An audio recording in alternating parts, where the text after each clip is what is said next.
Alors merci pour la lecture qui vient d'être faite de ce livre des Actes que nous connaissons bien, et merci pour le choix judicieux de cette réflexion commune autour de ce ministère ancien, celui de diacre et de diaconesse, qui parfois, peut-être un peu malheureusement, semble être un ministère un peu secondaire dans les communautés. C'est-à-dire qu'on a un petit peu plus d'attention, bien sûr, pour le ministère de ceux qui enseignent et qui prêchent, peut-être aussi parfois pour celui des anciens. Et pourtant, vous savez que anciens et diacres sont, dans le Nouveau Testament, les deux structures que nous recevons de l'Église, de l'organisation de l'Église primitive et de la nécessité de prendre soin les uns des autres et d'être attentifs à un vécu commun. Ce texte que nous connaissons, je suppose assez bien, que vous avez certainement déjà lu, du chapitre 6 du livre des Actes, met en évidence une série de caractéristiques précieuses, précises, dont nous verrons rapidement dans les chapitres suivants l'action se déployer. On nous dit ici, c'est pourquoi, frères, choisissez parmi vous cet homme de qui l'on rende un bon témoignage, qui soit plein d'Esprit Saint et de sagesse. Et vous connaissez comme moi la suite, vous pouvez rapidement tourner les pages de votre Bible et voir qu'au chapitre 7, à la fin du chapitre 6 et au chapitre 7, on va nous parler d'Étienne, et qu'un peu plus loin, au chapitre 8, on va nous parler de Philippe.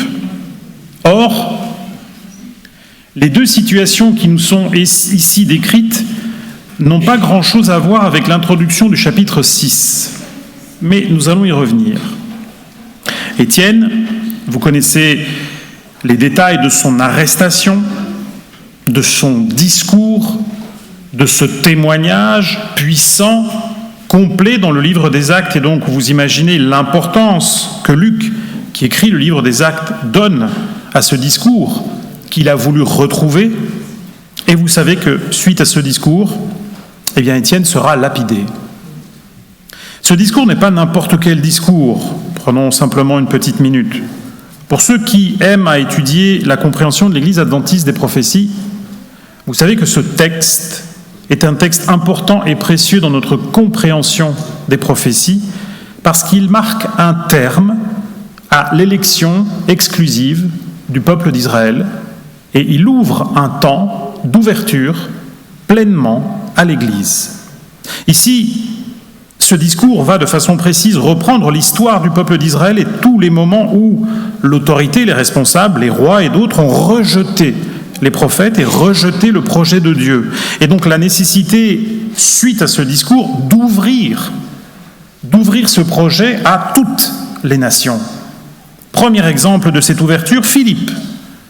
Philippe, envoyé par l'Esprit du Seigneur pour parler avec ce ministre éthiopien, afin de l'amener, lui qui avait déjà ouvert les yeux sur la valeur du judaïsme et de l'Ancien Testament, d'ouvrir les yeux sur la personne de Jésus, sur son ministère, sur sa mort, mais sur le sens, la signification de ce ministère pour tous les chrétiens, tous les croyants.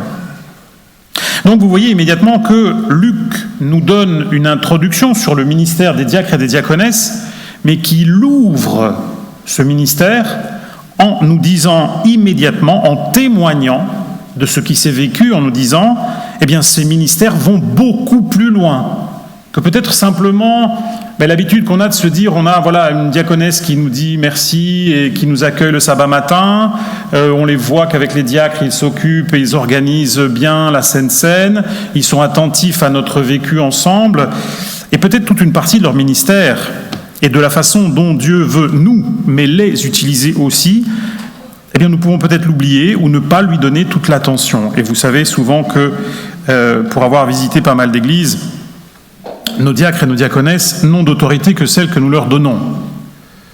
C'est-à-dire que quand ils doivent nous rappeler, peut-être parce qu'il y a un moment de désordre dans la chapelle, ou si vous les écoutez pas, vous voulez qu'ils fassent quoi ? Donc, le diaconat ne vit aussi son service, son ministère, qu'en lien avec chacun et chacune d'entre nous. Et ils m'ont rien demandé, mais c'est un peu un appel. C'est souvent le cas dans les communautés, afin que chacun, chacune collabore à ce bien vivre ensemble. Bien vivre ensemble. Qu'est-ce que ça veut dire ? Je reprends avec vous ces 2 premiers versets et peut-être je les analyse rapidement. Vous l'avez fait peut-être même inconsciemment, mais on nous dit qu'en ce temps-là, donc à l'origine de l'Église, d'accord, les disciples augmentant, il y a des murmures. Alors peut-être déjà on déchante un peu, parce qu'on imagine parfois dans notre inconscient que l'Église primitive c'était un lieu de paix totale, d'harmonie, voilà, tout le monde cheminait dans l'unité absolue au service de la mission, les disciples étaient là, les apôtres vont bientôt partir, donc on s'imagine cette entente cordiale continue, et déjà là, le chapitre 6, mais c'est pas le seul, nous dit qu'il y a des murmures difficiles à comprendre et à accompagner, hein. Là, on est pour le moment seulement, on aura le temps de jeter un petit œil plus loin dans les épîtres de Paul, on est seulement face à des Juifs, d'accord, qui sont nés en Israël ou qui sont nés hors d'Israël. Peut-être que pour vous, comme pour moi dans une première lecture, ça n'a pas une énorme différence, d'accord, on se dit, c'est des Juifs. Ils sont nés où ils sont nés, ils sont juifs, ils sont pratiquants, ils appartiennent au peuple d'Israël, les hommes, les garçons ont été circoncis, ils appliquent la loi. Quelle différence y a-t-il entre eux ? Il y a une différence entre eux. Certains font une différence entre eux. Certains mesurent le fait que leur naissance sur la terre d'Israël leur donnerait une valeur différente à ceux qui sont nés en dehors d'Israël. On est tous d'accord que naître en dehors d'Israël, c'est pas un projet, hein, d'accord ? Il n'y a aucun bébé qui, dans le ventre de sa mère, a dit « moi j'aimerais naître à Antioche, à Rome, à... » Quelle faute dois-je porter d'être né en dehors d'Israël ? Aucune. Ça ne dépend pas de moi. Peut-être on peut accuser mes parents, mais pas moi. J'ai été élevé dans la loi de Moïse, je l'ai toujours observé depuis mon enfance. J'ai été à la synagogue et nous savons qu'il y avait de nombreuses synagogues dans tout le bassin de la Méditerranée, bien avant l'époque du Christ, d'accord ? Pas des communautés chrétiennes, des synagogues. Alors, j'ai pu en visiter une à Rome, d'autres en Turquie, il y en avait énormément. Ces jeunes grandissent, deviennent adultes. Vous vous rappelez de la fête de la Pentecôte, notamment, on nous fait là la liste des Juifs pratiquants, obéissants, qui font le pèlerinage à Jérusalem et qui viennent de plein de lieux différents. C'est la diaspora. Entre parenthèses, c'est même pas leur faute s'ils sont nés ailleurs.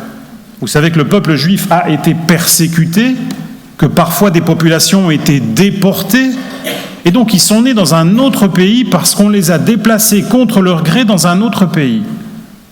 On se refait un peu le cadre, hein, pas un cours d'histoire, mais juste de comprendre les choses. Ils sont là ensemble à Jérusalem, certains nés à Jérusalem, en Galilée, en Judée, et d'autres nés ailleurs. Et voilà que parmi cette population, il y a des veuves.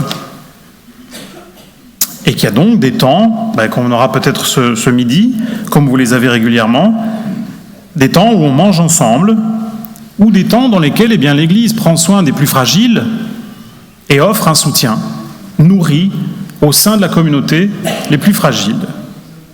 Et voilà que là, il y a, vous lisez comme moi, peut-être avec un regard un petit peu plus pointu maintenant, un murmure. Pourquoi ? Parce qu'on sent une différence. On a la sensation que les veuves qui sont nées en Israël, on les traite un peu mieux que celles qui viennent d'ailleurs. C'est tous des Juifs, tous pratiquants, tous convertis au christianisme, ils ont tous accepté le Christ, c'est une grande famille, mais on a la sensation qu'il y a des différences dans la famille, qu'il y a des tensions dans la famille. On peut se reprocher, dire oui, mais tu n'es pas né sur la terre de nos ancêtres. C'est pas simple, hein ?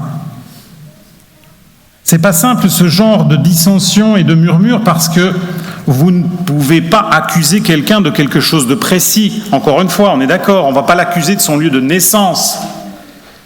Et là, on cherche des gens, et vous le comprenez, pleins de sagesse, afin de ramener la cordialité, la paix, la considération, comme tu as dit, Mandine, tout à l'heure, la considération les uns pour les autres en se disant, mais si on a tous choisi le Christ, quelle différence il y a entre quelqu'un qui est né ici et quelqu'un qui est né ailleurs? Dit comme ça semble tellement simple. Et pourtant, apparemment, ça ne l'est pas. Il faut des gens remplis de l'esprit, de sagesse, reconnus par la communauté, afin de pouvoir calmer cette tension, ce murmure naissant, parce que vous savez très bien ce qui se passe après un murmure. Ça commence avec des murmures. Mais si les murmures ne cessent pas, alors la division, elle s'installe. Et on n'est plus un peuple qui chemine, uni, en invoquant l'Esprit du Seigneur. C'est quelque chose de vraiment complexe, et il y a là un enjeu, je pense encore actuel, si vous me permettez, très très très pointu. Tous fils et filles d'une même Église, mais n'y a-t-il pas parfois des dissensions dues, en plus, à des éléments que nous ne contrôlons pas? Qu'ai-je fait, qu'avez-vous fait pour naître dans un lieu? Rien. Rien. Et pourtant, on me le reprocherait. Ici, on demande cette sagesse. Et vous voyez que ce rôle est très très délicat. De pouvoir dire, trouve les mots, les attitudes, les comportements, le bon sens, probablement aussi les promesses du Seigneur pour se rappeler en Christ. On est un seul peuple et il n'y a plus de différence. On ne peut pas, dans ce moment dans lequel on est en train de se soutenir, et donc il faut être déjà attentif aux plus fragiles parmi nous, et de se dire, la fragilité ne va pas se définir en fonction de ton lieu de naissance. Tu appartiens à l'Église, tu es en détresse, quelle que soit ta nationalité, d'où que tu viennes, tu es mon frère, tu es ma sœur. La fraternité précède l'origine. Mais c'est pas simple. Déjà dans le livre des Actes au chapitre 6, entre Juifs, il y a cette tension qu'on a un peu de mal à comprendre, peut-être parce qu'ils étaient tous juifs, mais qu'en tout cas on comprend très bien, je pense aujourd'hui, de par les tensions, parfois ravivées, entre des Français. Alors je me permets de le dire toujours en souriant, puisque je ne suis pas français, un jour j'y arriverai moi aussi, peut-être mon dossier sera accepté à la préfecture, je comprends peut-être que certains ont témoigné en disant non, Monachini, non, c'est déjà compliqué comme ça, pas lui en plus. On est déjà 60 millions, on a du mal à vivre ensemble, laissez-le avec tous les Italiens. Mais on est, enfin vous, permettez-moi d'utiliser le on est tous français ou pas? Où on sent parfois des scissions, des tensions. Allez, Français, on est plus ou moins français, d'accord? Alors, c'est quelque chose qui nous parle, qui nous touche, qui nous interpelle, qui nous attriste, parfois même qui nous blesse, qui nous heurte, quand on est peut-être plus petit, plus jeune, plus fragile, et qu'on sent ce doigt pointé, ou, je vais reprendre ici simplement cette expression du verset 1, ce murmure. Peut-être parfois ce n'est pas une accusation flagrante, c'est juste un murmure, mais qui veut dire beaucoup de choses. Des murmures, il y en a eu pas mal dans l'Église primitive. J'en reprends un avec vous qui a suscité une réaction. Ici, on voit l'action aimante, pacifiante des diacres, puis des diaconesses qui vont intervenir. Un peu plus loin, un autre murmure. Je vous invite à prendre avec moi le livre, l'épître plus exactement des Galates, où vous verrez que les choses n'étaient pas toujours aussi simples et que parfois il a fallu peut-être même batailler. C'est un texte que vous connaissez bien, et à nouveau, on va parler de manger ensemble, d'être ensemble, frères et sœurs, autour d'une table. Est-ce qu'il n'y a pas un lieu peut-être plus amical, plus convivial qu'une table? être ensemble dans un temps de prière et dans un temps de chant, ça nous unit. Autour d'une table, il y a peut-être déjà des spécificités gastronomiques qui peuvent se marquer, d'accord ? À cuisiner de telle façon, de par cette tradition, c'est quand même un peu meilleur que ce que tu cuisines toi de telle tradition. Alors là, on est dans un murmure qui est un sourire, d'accord ? On est dans un murmure qui est amical, enfin qui doit rester amical. Mais on est déjà dans une différence qui est très belle, elle nous enrichit de toute une série de goûts, d'épices, de traditions différentes, mais elle peut nous questionner aussi sur ce vivre ensemble autour d'une table. Galates, chapitre 2, verset 11. On l'a étudié il y a quelque temps dans l'école du sabbat. Enfin, peut-être même quelques années dans l'école du sabbat. Mais lorsque Céphas, Pierre, vint à Antioche, l'apôtre Paul écrit « Je lui résistais en face parce qu'il était répréhensible. » Or, je m'arrête là, plus tôt dans le récit, l'apôtre Paul a exprimé toute sa reconnaissance parce que vous savez que suite à sa conversion, alors que c'était un persécuteur, quand il est arrivé à Jérusalem, il a habité chez Pierre. D'accord ? Pierre lui a ouvert sa maison, il l'a accueilli chez lui. Il lui a dit « Tu ne vas pas chez un autre, tu viens habiter chez moi. » Il y a donc une proximité, une intimité, on n'invite pas tout le monde à dormir chez soi, d'accord ? À manger peut-être le samedi, si c'est mon tour. Il y en a peut-être qui râlent un petit peu, mais qui disent « Bon allez, c'est pas grave, c'est de la fraternité. » Mais dormir et habiter, c'est un peu plus délicat, d'accord ? Hein ? On se demande est-ce qu'il n'y a pas une autre diaconesse dans le tour qui... Non, c'est toi qui doit prendre le visiteur de passage. Moi, lorsque Pierre vint à Antioche, je lui résistais en face. Pourquoi Paul nous dit ça ? En effet, avant l'arrivée de quelques personnes de l'entourage de Jacques. Alors Jacques, vous savez que c'est un responsable de l'Église, mais que c'est un responsable de l'Église qui est à Jérusalem et qui s'occupe particulièrement de l'Église justement d'origine juive. Donc des chrétiens qui viennent du judaïsme, d'accord ? Quand elles furent venues, ces personnes, il s'esquiva et se tint à l'écart par crainte des circoncis. Avec lui, les autres Juifs usèrent aussi de dissimulation en sorte que même Barnabas fut entraîné par leur hypocrisie. Voyant qu'il ne marchait pas selon la vérité de l'Évangile, je dis à Pierre en présence de tous, si toi qui es juif, tu vis à la manière des païens et non à la manière des juifs, pourquoi forces-tu les païens à judaïser ? Nous sommes juifs de naissance et non pécheurs d'entre les nations. Néanmoins, sachant que ce n'est pas par les œuvres de la loi que l'homme est justifié, mais par la foi en Jésus-Christ, nous aussi, nous avons cru en Jésus-Christ, afin d'être justifiés par la foi en Christ, et non par les œuvres de la loi, parce que personne ne sera justifié par les œuvres de la loi. Je m'arrête ici, vous pouvez continuer la lecture. On a ici, si vous voulez, ce récit qui nous présente un Pierre qui visite l'église, le groupe, ou l'église, oui, naissante de Antioche, et qui fraternise avec des païens devenus chrétiens. D'accord ? C'est bien pour mettre le cadre, je ne vais pas vous fatiguer avec de l'histoire. Et là, tout doucement, on voit des chrétiens d'origine juive qui viennent de Jérusalem, et juste leur présence, là, il n'y a même pas de murmure, d'accord ? Comme quoi, juste une présence, peut-être avec un regard, avec un questionnement des sourcils, fait qu'on se dit, mais qu'est-ce que vous faites assis ensemble ? Oui, c'est des disciples, mais d'où viennent-ils ? C'était des païens avant. Donc là aussi, on a presque, vous voyez, une troisième catégorie. On est d'accord ? Il y a des chrétiens juifs nés en terre d'Israël, catégorie A. Il y a des chrétiens juifs pas nés en Israël, on a une catégorie B. Et alors là, on a une catégorie X, on est d'accord, ou Y. On a des chrétiens d'origine païenne. Ah, alors eux, non, on ne s'assied même pas avec eux. On ne mange pas avec eux. Non. Non, il n'y a même pas de murmure, c'est évident. Eux, s'ils veulent, ils peuvent s'asseoir dans le hall, non, s'asseoir déjà, ils peuvent rester debout dans le hall d'entrée. Oui, ils ont accepté le Christ, bien sûr, ils ont reconnu Jésus, ils ont été baptisés, mais enfin, on ne va pas tous se mélanger ensemble quand même. C'est pas rien ce texte.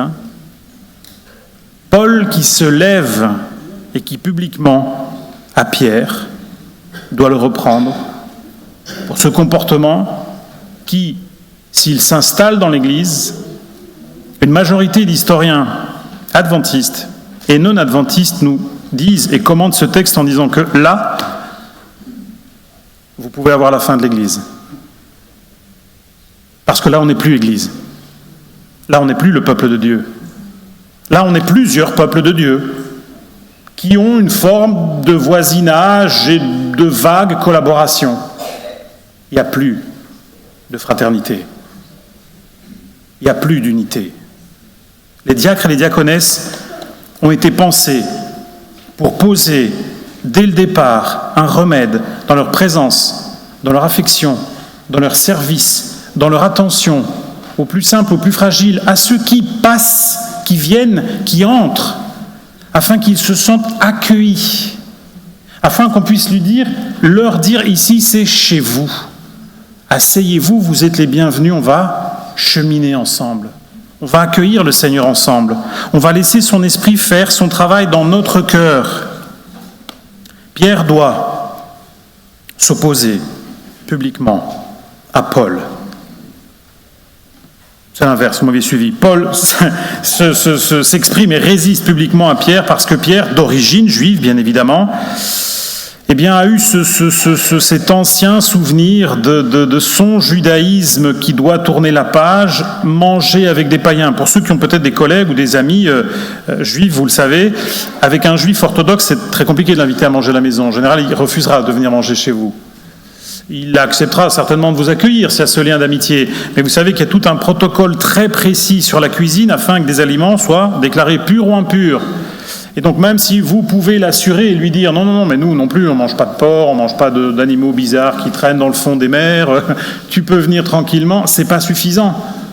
Il y a un protocole très très très précis dans la cuisine, dans la conservation déjà des aliments, dans des frigos ou des congélateurs séparés et dans des ustensiles de cuisine différents qui ne vont pas toucher les mêmes choses afin de les préparer.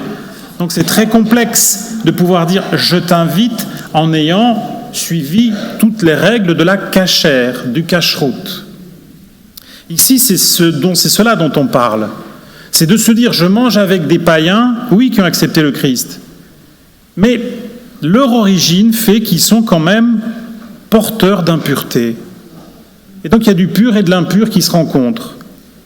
Et là, vous voyez le travail extraordinaire, difficile de Paul, la reconnaissance de son erreur de Pierre, de dire non, en Christ, on est un peuple. Il ne peut pas y avoir ces murmures. On ne peut pas accepter ces dissensions. On ne peut pas l'un l'autre se regarder en disant « toi d'où tu viens, qui tu es, oui, ton origine, on la connaît ». Et on peut même se questionner et les comprendre. Vous savez, je réfléchissais, je me disais, imaginez une synagogue du 1er siècle, des Juifs pratiquants, qui observent les 10 commandements, d'accord ? On sait de quoi on parle, hein, c'est assez proche de ce qu'on vit, de notre éthique, notre morale, notre engagement, honorer son père et sa mère, la fidélité, voilà, on connaît. Vous avez là, dans ces villes du 1er siècle, la majorité de païens qui, eux, vivent avec un code de conduite qu'on ne va pas décrire ici, il y a des mineurs, d'accord ? Mais vous savez, un code de conduite incroyable. Du jour au lendemain, ils se baptisent. Et ils rejoignent la communauté. On peut comprendre que peut-être certains, dans un premier temps, c'est humain, se disent « Attends, toi, jusqu'à hier, je te connais, les villes n'étaient pas gigantesques, on sait comment tu vivais. Maintenant, tu es mon frère et ma sœur. » Peut-être, peut-être pas. Ici, le travail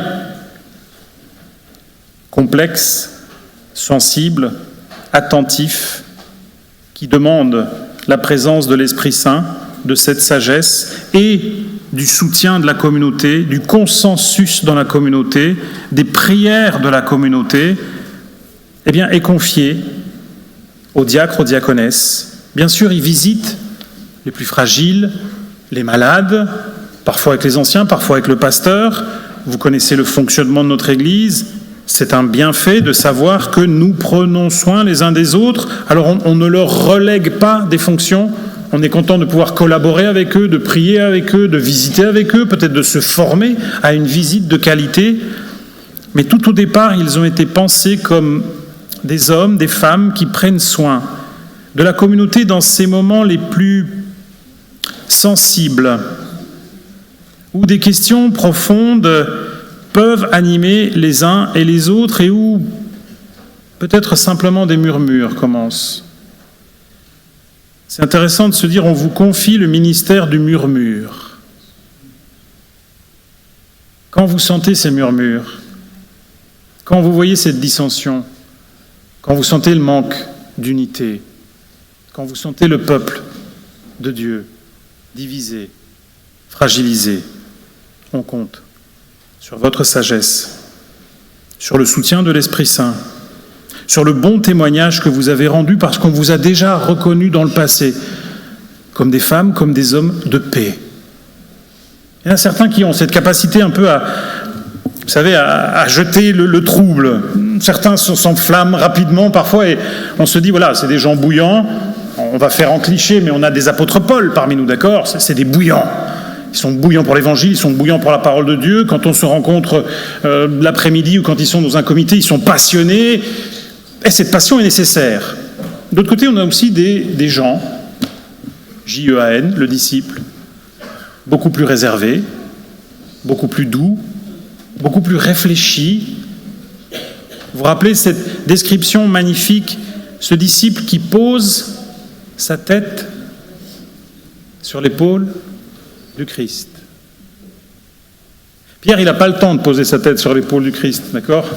Pierre, il a trop à faire. Il faut organiser, encourager, compter, aller de l'avant, partager la parole. C'est un bouillant et on comprend, l'Église a besoin de ce dynamisme-là aussi. Jean, peut-être, c'est un proto-diacre, permettez-moi l'expression. C'est un doux. Il amène de la douceur par sa présence, par son calme, par sa retenue.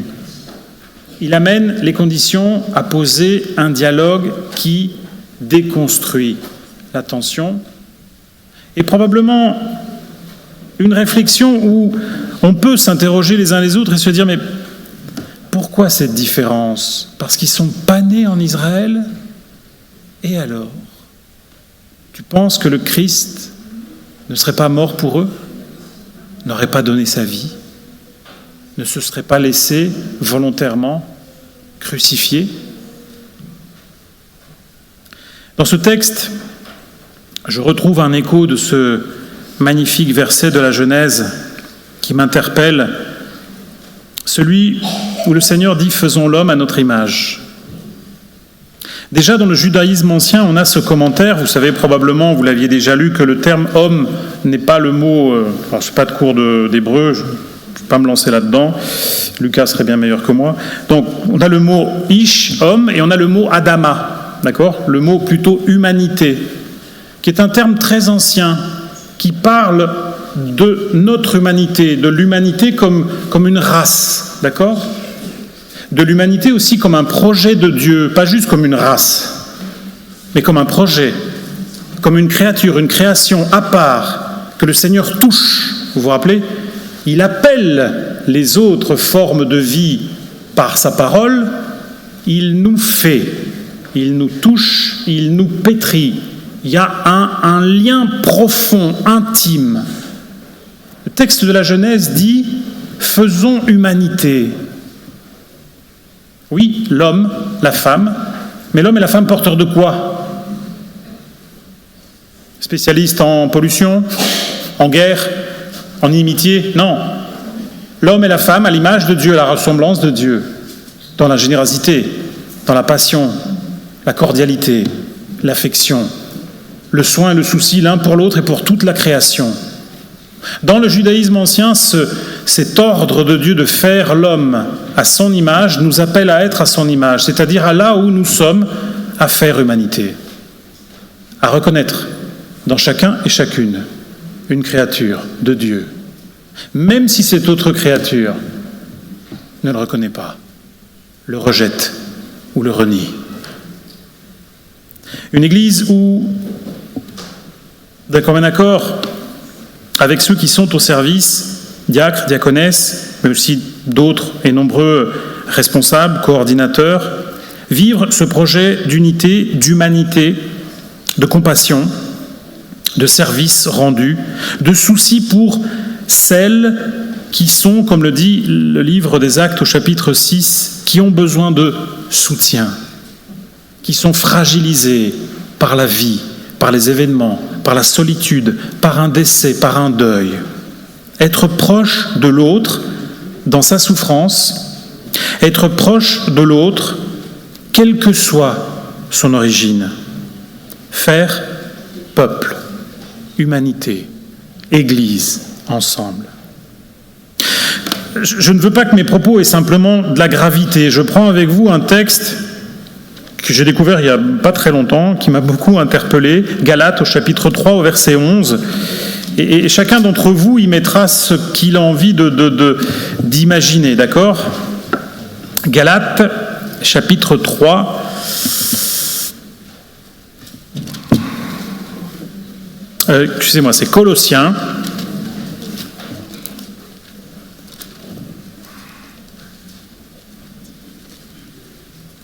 Peu de patience pour ceux qui... Voilà, on a vu qui diminue aussi. On n'est pas tous nés au même lieu. Colossiens au chapitre 3, le verset 11, où on a là une petite liste extrêmement atypique. C'est la seule qui utilise ce terme. Vous allez lire un terme qui n'est utilisé qu'une fois dans le Nouveau Testament, et où l'apôtre Paul, encore une fois, lui porteur de cette vision de proximité et de fraternité, va secouer l'église de Colosse, les communautés autour de Colosse, avec cette petite liste intéressante. Il nous dira, et vous en connaissez d'autres dans ces épîtres, il n'y a ici ni grec ni juif, d'accord ? Ni circoncis ni incirconcis, ni barbare ni scythe, ni esclave ni libre, mais Christ est toutes et en tous. Le terme que vous ne trouvez utilisé qu'ici dans l'épître aux Colossiens, c'est le mot scythe. Alors les scythes, selon les historiens de l'époque et les chercheurs aussi adventistes, seraient une peuplade qui vient de, grosso modo, pour se comprendre, la Russie actuelle. D'accord ? On sait que les peuples autour de la Méditerranée à l'époque étaient très métissés. Il y avait énormément d'échanges entre les deux rives de la Méditerranée qui faisaient partie de l'Empire romain. Et donc il y avait énormément de métissage parce que les légionnaires, les officiers, les fonctionnaires romains traversaient la Méditerranée. L'Empire, depuis des siècles, était partout, et donc les populations étaient très très métissées. Par contre, les Scythes, on les reconnaissait tout de suite. Parce que c'est des espèces de grands géants, blonds, roux, barbus, aux longs cheveux, qui débarquent de plaines qu'on n'imagine même pas où elles sont. Et ici, l'apôtre Paul, pour nous pousser, vous pousser un peu dans la réflexion, nous dit, il n'y a plus de Grecs et de Juifs. Alors jusque-là, on est d'accord parce qu'on dit que c'est des populations civilisées, il y avait des philosophes grecs, le judaïsme, les lois de Moïse, on se rencontre, tout va bien. Circoncis, incirconcis, il a raison, on ne peut plus faire cette différence entre ceux qui étaient juifs et qui sont devenus chrétiens et d'autres qui étaient païens et qui sont devenus chrétiens. Esclaves et libres, là aussi, on a des témoignages magnifiques de communautés, notamment à Rome, du 2e, 3e siècle après Jésus-Christ, où des esclaves étaient anciens d'église. Donc dans les communautés primitives, c'était pas important de savoir quel était ton rôle dans la société. Quand ton bon sens, quand la sagesse du Seigneur était en toi, quand l'Esprit Saint était reconnu en toi, que tu sois libre ou esclave, tu es responsable de la communauté, tu es coordinateur, tu es ancien d'église. Cite. On sait que Paul ici pousse un peu, si vous voulez, les gens, en disant, il y avait ce métissage qui créait, pas totalement l'uniformité, mais quand même une forme d'uniformité dans la population, et tout d'un coup, vous voyez débarquer ces espèces de géants, blonds, roux, barbus, à longs cheveux, et il y en a, drame, qui se convertissent. Donc vous les retrouvez à l'église avec vous. Vous imaginez un Scythe venir vous demander la main de votre fille? Alors, frères et sœurs, pourquoi pas? D'accord? Pourquoi pas? Chanter des cantiques ensemble, allons-y. Prie mon frère, monte sur l'estrade, conduis-nous dans la prière. Toi, l'espèce de géant blanc qui vient me demander la main de ma fille. Alors, à la fraternité, on va quand même y mettre des limites, non ? Comme nous dit l'apôtre Paul, on peut manger ensemble. D'accord. Peut-être pas non plus tous se mélanger tout de suite. Après, en même temps, vous savez, nous, on dit aux non-chrétiens, nous, pendant l'éternité, on va vivre ensemble au ciel. Moi, j'y crois, hein, vous y croyez aussi, j'en suis convaincu. Est-ce qu'on mesure toutes les conséquences de cette éternité ? On va vivre tous ensemble au ciel, mais dans des planètes un peu différentes. D'accord ? Il ne faudrait pas qu'on se mélange non plus pendant l'éternité. Et l'apôtre Paul, ici, si vous voulez, pousse le curseur le plus loin possible dans la mentalité de l'époque pour dire, un site débarque dans une communauté chrétienne. Qu'est-ce qu'on en fait ? Bon, déjà, on le lave, on le rase, on lui coupe les cheveux. Il apprend les 28 croyances fondamentales, et après 20 ans, je ne sais pas, peut-être on verra. Si vous voulez, ici, l'apôtre Paul, avec réalisme, un peu d'humour probablement, mais réalisme, nous interpelle tous en nous disant, mais on se dit comment c'est possible que dans l'Église primitive, il fasse ces différences. D'accord ? Des Juifs nés en dehors d'Israël. Et alors ? Mais de temps en temps, il y a aussi un ou deux sites parmi nous. Qui sont nos sites ? Il n'y a pas de définition, hein. Chacun a la sienne, chaque lieu, chaque époque, chaque contrée, chaque culture, chaque tradition. Lui, elle, se convertit, accepte de tout son cœur le Christ dans sa vie. Paul me dit, Christ est tout et en tous. Il, elle, est porteur de cette même humanité dans le projet de la création. Est-ce que je l'accepte ? Je sais que la réponse n'est pas simple, qu'elle demande beaucoup de prières, de cheminement de foi et peut-être parfois de ce conseil, de cette présence d'un diacre, d'une diaconesse, d'un frère, d'une sœur, avec qui partager, échanger, prier, reconnaître ses propres fragilités, ses questionnements et se dire « Oui, on est tous frères et sœurs et en Christ, c'est tellement beau parce que je me sens accueilli. » Mais maintenant, dans cet accueil, on va jusqu'où dans l'accueil ? Le ministère de nos frères et sœurs qui ont accepté cet appel de la commission de nomination pour servir l'Église, parce que vous savez que diacre et diaconesse, ça veut dire à la fois ministre et serviteur, les deux choses, eh bien c'est de pouvoir être des agents de paix, de fraternité, d'humanité, des agents de relations familiales entre nous, pour tisser ces liens, faire de nous un seul peuple qui porte ce merveilleux message, celui du retour du Christ. Il n'y a pas de plus beau message. Et le Christ veut accueillir, embrasser, accepter tous ses enfants. Que le Seigneur nous donne la force, la sagesse, le bon sens, la paix de pouvoir ensemble, d'où que nous soyons, cohabiter, coexister, construire l'Église, faire vivre l'Église et transmettre ce message d'espérance, d'amour et de paix. Amen.